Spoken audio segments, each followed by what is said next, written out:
kesempatan kali ini aku akan ngebahas tentang problematika perempuan. Kemarin aku udah open question di Instagram dan ada beberapa pertanyaan yang masuk, dan setelah aku lihat-lihat ada 5 question yang aku pilih yang nantinya akan aku jawab di konten ini. Jadi ada yang nanya seputar fikih, terus ada yang nanya seputar pelecehan perempuan, terus juga ada yang konsultasi terkait jodoh, ada yang konsultasi terkait suami, banyak banget. Jadi nanti langsung aku bahas di sini apa aja pertanyaannya dan bagaimana jawabannya. Oke, dimulai dari pertanyaan yang pertama dari @nafi_ndr. Kak, cara sholat istihadah terus-terusan banyak banget darah yang keluar sampai bingung mana haid mana istihadah. Jadi sebenarnya masa haid dan masa istihadah itu ditentukan sama hitungan harinya. Jadi batas minimal haid itu 1 hari 1 malam. Terus batas maksimal haid itu 15 hari 15 malam. Dah, ini dulu aja yang dipegang. Minimal 1 hari 1 malam, maksimal 15 hari 15 malam. Itu untuk kategori haid. Terus untuk kategori suci atau masa bersihnya yang masa-masa tidak mengeluarkan darah, itu minimalnya 15 hari 15 malam. Maksimalnya nggak ada batasan. Nah, sampai di sini kalau misalkan mbaknya mengeluarkan darah pada waktu masa suci yang kurang dari 15 hari, itu namanya darah istihadah. Dan juga ketika seorang perempuan mengeluarkan darah lebih dari 15 hari, itu namanya juga istihadah. Jadi kategori istihadah di sini tuh ada 2, yang mana ketika mengeluarkan darah yang lebih dari 15 hari. Misalkan perempuan mengeluarkan darah nih selama 20 hari lamanya, 20 hari. Nah, yang 15 hari ini itu termasuk kategori haid, dan yang 5 hari itu termasuk kategori istihadah. Oke, sampai di sini ya. Terus kalau misalkan masa sucinya atau masa bersih tidak mengeluarkan darah itu kan tadi minimal 15 hari. Misalkan kok baru suci di hari ke-8 misalnya, terus ngeluarin darah. Nah, ini namanya juga darah istihadah sampai di hari ke-15-nya itu. Nah, itu namanya darah istihadah. Dan hukumnya istihadah itu sekalipun dia ngeluarin darah kan tetap wajib sholat ya. Nah, jadi maknya nanya cara sholat istihadah kalau misalkan darahnya terus-terusan keluar. Itu caranya kan ketika kita istinja, dibersihin sampai benar-benar bersih, sekiranya darah itu nggak tersisa sama sekali. Nah, ketika darah udah bersih, terus kemudian ambil air wudhu, setelah wudhu langsung sholat. Pokoknya sudah beberes, sudah bersih-bersih, terus abis itu ambil air wudhu, abis itu langsung sholat, dan darahnya nggak sampai terkena malabisus sholat atau nggak sampai terkena pakaian sholat, itu hukum sholatnya tetap sah. Sekalipun darah itu keluar, maksudnya darah itu keluar nggak sampai ngenain malabisus sholatnya. Kalau misalkan cuman keluarnya kira-kira di dalam aja, nggak sampai kena pakaian kita atau nggak sampai kena mukenanya, nah itu sholatnya tetap sah, nggak apa-apa.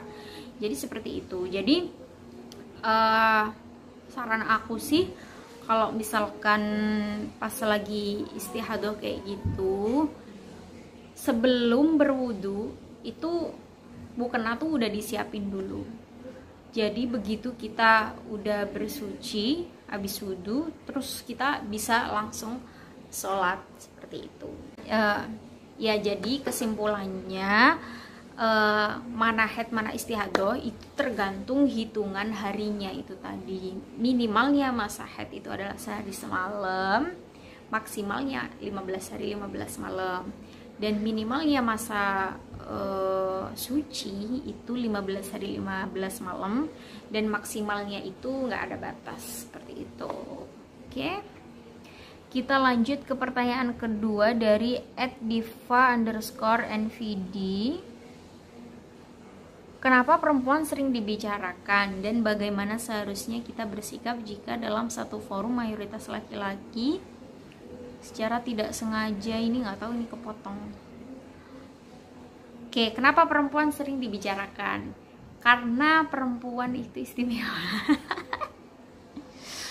Iya, perempuan itu istimewa karena banyak sekali hukum-hukum yang dikhususkan untuk perempuan, tentunya dalam fikih, entah dalam apapun itu, banyak sekali hukum yang mana spesifikasi untuk perempuan itu mendapatkan porsi besar.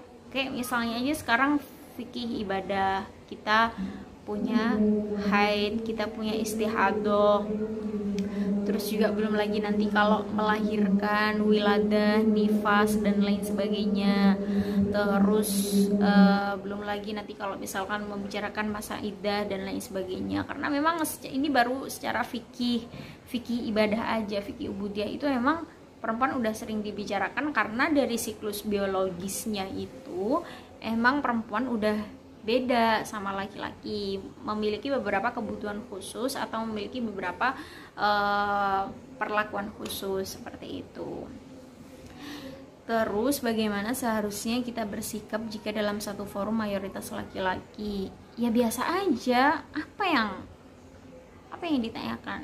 Maksudnya bagaimana seharusnya kita bersikap jika dalam satu forum mayoritas laki-laki? Ya udah biasa aja. Yang penting kita perempuan itu nggak usah merasa inferior, nggak usah merasa kecil hati, terus nggak pede dan lain sebagainya. Tetap aja confident, tetap harus punya self confident, terus jangan merasa inferior, terus juga harus brave untuk menyampaikan pendapat, menyampaikan opini. Ya pokoknya itu, pokoknya jangan minder di hadapan laki-laki. Seorang perempuan itu tetap harus punya mental kepercayaan diri, terus juga harus berani menyampaikan apapun itu pendapatnya. Biasanya masih ada beberapa perempuan yang kalau misalkan satu forum sama laki-laki itu dia nggak berani ngomong, dia nggak pede, terus kemudian kecil hati dan lain sebagainya. Nah, sebenarnya keadaan kayak gitu tuh bisa dilatih. Kalian itu harus perlahan memupus rasa ketakutan kalian di hadapan para laki-laki dan harus mencoba untuk memberanikan diri untuk berbicara di hadapan mereka. Seperti itu. Karena sebenarnya perempuan sama laki-laki itu punya potensi yang sama kok. Kalian itu gak nisful akal, gak naksudin seperti yang seringkali diolok-olokan kepada kita. Sebenarnya punya potensi dan punya kompetensi yang sama dalam hal apapun itu. Mereka punya kemampuan yang sama seperti itu. Jadi tidak ada itu perbedaan kemampuan antara laki-laki dan perempuan. Semua laki-laki dan perempuan memiliki potensi, kemampuan, kompetensi yang sama dalam segala bidang. Terus kemudian pertanyaan yang ketiga dari Ilma Mukena 23. Bagaimana kita seorang istri menyikapi suami yang keras hati? Nah, ini gimana gue jawabnya ya? Ya mbak, aku kan belum nikah, jadi ya aku jawabnya sebisanya aja. Menghadapi suami yang keras hati, ya nggak cuman suami aja sih, orang-orang yang keras hati juga sebenarnya kita punya punya cara bagaimana kita bergaul dengan mereka. Nah sebenarnya kalau misalkan kita menemukan orang dengan karakter yang seperti itu, kita cukup melunakkan aja hatinya atau melembutkan hatinya, Maksudnya melembutkan hatinya caranya itu ya dengan cara dialog, terus diajakin ngobrol maunya kayak gimana, terus sering-sering diajak diskusi pendapatnya dia gimana. Barangkali mungkin mereka bisa jadi memiliki pemikiran, bisa jadi memiliki pendapat yang itu udah merupakan prinsipnya dia seperti itu. Jadi ya sering-seringlah kita berdiskusi, dialog agar kita itu tahu karakter masing-masing, terlebih suami istri ya.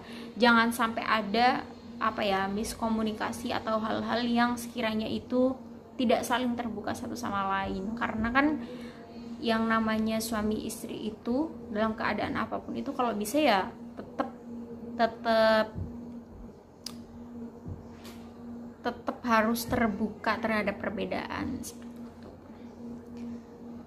Oke, aku nggak ingin bicara banyak-banyak tentang hal itu karena emang aku belum pengalaman di situ. Tapi kalau misalkan aku nemuin orang yang sikapnya keras atau kaku, nah itu harus lebih sering-sering diajak dialog biar dia juga tahu pemikiran kita kayak gimana, pendapat kita kayak gimana. Oke, terus pertanyaan selanjutnya dari Hindun Lesmana, catcalling itu seringkali dianggap sebagai candaan, padahal itu termasuk salah satu bentuk pelecehan. Nah, semisal kita mengalami hal itu, sebaiknya kita bersikap bagaimana? Apakah harus diam aja atau memberanikan diri memberitahu si pelaku, seumpamanya pelaku bukan orang yang kita kenal. Nah, jadi kayak siul kayak gitu, kayak gitu. Itu sebenarnya memang bentuk pelecehan sih, tapi itu banyak sekali laki-laki yang tidak menyadari bahwa itu salah satu bentuk pelecehan. Bahkan ini sekalipun saya dari kalangan pesantren ya, masih banyak santri putra yang sering kali kayak gitu. Ini peringatan banget buat para santri putra, karena ya itu nggak baik gitu loh. Itu emang salah satu bentuk pelecehan banget. Maksudnya apa disiulin kayak gitu, itu maksudnya kayak gimana gitu. Termasuk salah satu bentuk pelecehan yang sebenarnya itu tidak bisa dianggap wajar. Kalau menurut aku itu sudah harus stop melakukan kayak gitu kepada perempuan, karena perempuan ini kalian anggap apa kok? Kalian siulin ini kalian anggap burung atau apa? Ya kan nggak bisa kayak gitu. Nah, terutama ini masih banyak banget laki-laki yang menganggap itu ala gitu doang. Ya kan kayak gitu wajar atau kayak gimana. Ya Allah, please deh para laki-laki itu ya, kita itu perempuan, kita itu manusia loh. Kalau misalkan mau panggil ya udah panggil aja mbak kek atau apa kek, nggak perlu pakai siul-siulan kayak gitu. Tuh maksudnya apa? Pelecehan itu namanya kayak gitu. Nah, terus sebenarnya sikap kita itu baiknya gimana? Kalau menurut aku diem sih, karena diem itu bukan berarti kita menerima harga diri kita dijatuhin kayak gitu, bukan. Tapi kalau misalkan itu merupakan salah satu bentuk pelecehan, ya udah. Kalau misalkan ala Gus Dur nih, kalau Gus Dur itu dulu misalkan ada orang yang mencaci maki beliau atau mengolok-olok beliau itu diam aja. Alasannya apa? Kenapa beliau diam aja? Karena ibaratnya orang ngasih, ibaratnya orang membeli. Kalau kita diam aja itu kan berarti simbol kalau kita nggak nerima. Nah, kalau kita nggak nerima ya udah berarti balik ke orangnya itu tadi. Nah, begitu juga dalam kasus ini, catcalling ini, karena emang kalau misalkan kita nanggepin itu kayak mereka tuh kayak malah seneng gitu loh. Oh, berarti catcallingku direspon dong, berarti dari mereka, oh berarti dari si cewek itu ada respon dong ke kita, oh berarti si cewek itu gimana dong. Nah, dan kita juga nggak perlu negur sih, nggak perlu negur terang-terangan, karena belum tentu juga mereka tahu gitu, mereka mengerti, karena emang sampai saat ini kebiasaan kayak gitu tuh dianggap wajar aja, biasa aja, mereka nggak tahu kalau itu tuh pelecehan. Jadi menurut aku ya udah biarin dia itu balik ke mereka kalau kita nggak nerima seperti itu. Nah, caranya terus gimana untuk menyadarkan para laki-laki supaya mereka tahu kalau kebiasaan kayak gitu tuh nggak bisa dibenerin. Maksudnya bukan sikap yang bener. Ya kayak gini, mereka harus tahu, mereka edukasi. terutama dari ya edukasi, terutama juga edukasi orang tua, terus juga kalau misalkan dia di pesantren juga edukasi dari pengurus pesantrennya atau pengasuhnya, itu penting banget karena masih banyak loh santri-santri putra yang kayak ngesiulin si cewek-cewek kayak gitu, dianggap biasa aja. Nah ini perlunya edukasi entah dari siapapun itu untuk menyadarkan para laki-laki bahwasannya tindakan seperti itu termasuk pelecehan. Oke, pertanyaan yang terakhir dari Amrin.nada.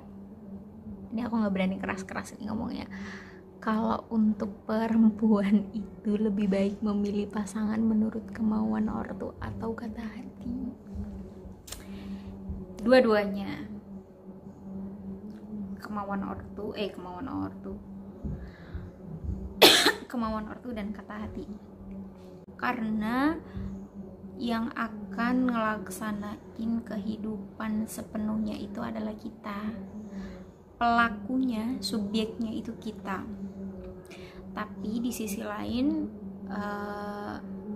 mempertimbangkan orang tua itu juga sangat penting kalau menurut aku. Jadi kalau bisa dikompromikan antara keduanya, antara kata hati dan kemauan ortu, jadi emang harus balance. Jangan sampai kalau misalkan ortu itu punya kehendak, punya kemauan, tapi kita terpaksa. Nah itu jangan sampai, karena kalau menurut aku itu terlalu menyiksa batin perempuan sendiri dan terlalu menyiksa terlalu menyiksa diri lah menurut aku. Tapi kalau misalkan ortu punya kemauan dan kita legawa atau menerima sesuai dengan kata hati, ya udah lanjut aja. Tapi kalau misalkan ortu punya kemauan dan itu tidak sesuai dengan kata hati kita, misalkan, kalau menurut aku ya jangan, karena mau nggak mau yang nantinya bakalan jadi pelaku utama itu adalah kita sendiri, bukan orang tua kita, tapi adalah kita sendiri yang nantinya akan bertanggung jawab dengan pilihan kita, yang nantinya akan membangun hubungan, membangun rumah tangga, punya anak, punya keturunan, punya cucu, itu adalah kita gitu. Dan tentunya tetap harus mempertimbangkan orang tua. Jadi kalau menurut aku dua-duanya harus balance gitu. Dan aku nggak setuju sih kalau misalkan orang nikah hanya karena nurutin kemauan orang tua tapi sementara dia sendiri tersiksa. Kalau menurut aku itu terlalu memaksakan diri. Maksudnya kayak gini, tidak sayang sama diri sendiri gitu loh, kan kasihan kan. Maksudnya kita itu kan punya jiwa dan raga yang wajib kita sayangi.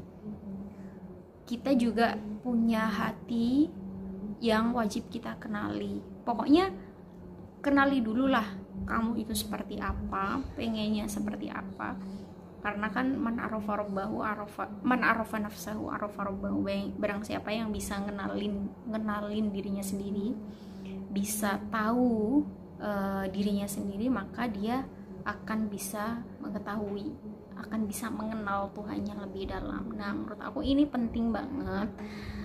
Jangan sampai kalau misalkan ortu punya kemauan tapi kita maunya itu hanya karena terpaksa, itu jangan. Tapi mengabaikan, dan dengan mengabaikan diri kita kayak gitu. Pokoknya jangan sampailah ada unsur keterpaksaan kayak gitu.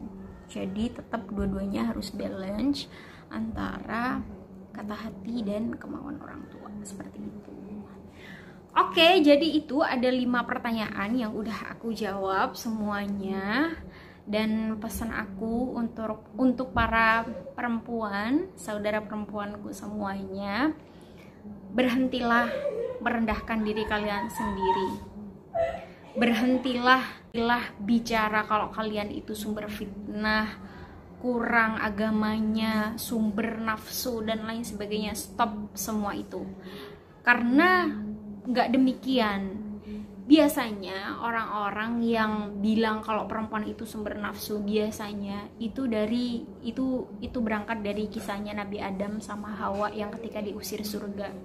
Padahal kronologinya itu nggak seperti itu, Jadi kalau menurut para laki-laki atau kaum-kaum patriarki semuanya itu, alurnya itu iblis terus ngerayu Adam, iblis ngerayu Hawa, terus Hawa ngerayu Adam. Jadi gara-gara Hawa nih, Adam diusir dari surga ke bumi. Padahal nggak demikian loh. Kalau kita mau baca Al-Quran aja, kalau kita mau merenungkan ayat-ayat Al-Quran di surat Al-A'raf lah, di surat Al-Baqarah lah, banyak pokoknya, itu semuanya itu kembalinya ke Adam dan Hawa.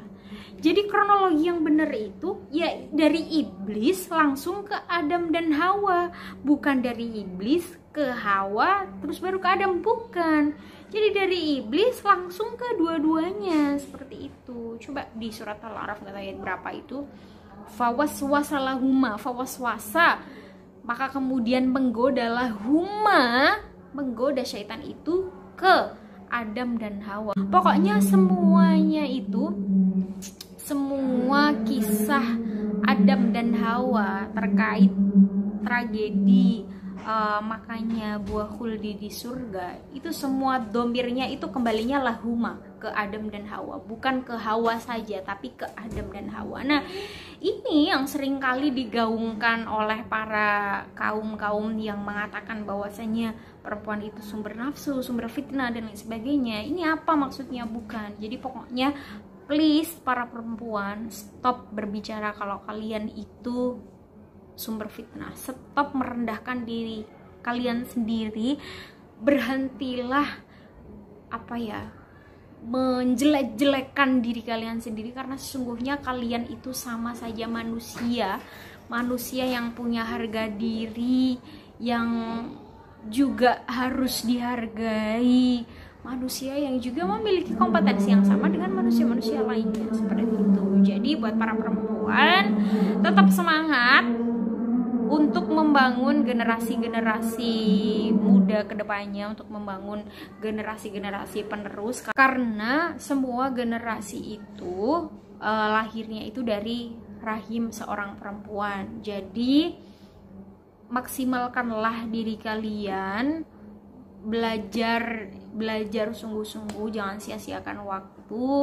Terus kalian juga harus mulai berani untuk berbicara, terus berani menyampaikan pendapat. Jangan pernah merasa inferior ketika satu forum dengan laki-laki. Jangan pernah memendam perasaan hati. Kalau misalkan ada apa-apa ya udah dibicarain aja dengan baik-baik, seperti itu. Karena perempuan juga punya hak untuk berbicara, punya hak untuk memilih, dan punya hak untuk bersuara.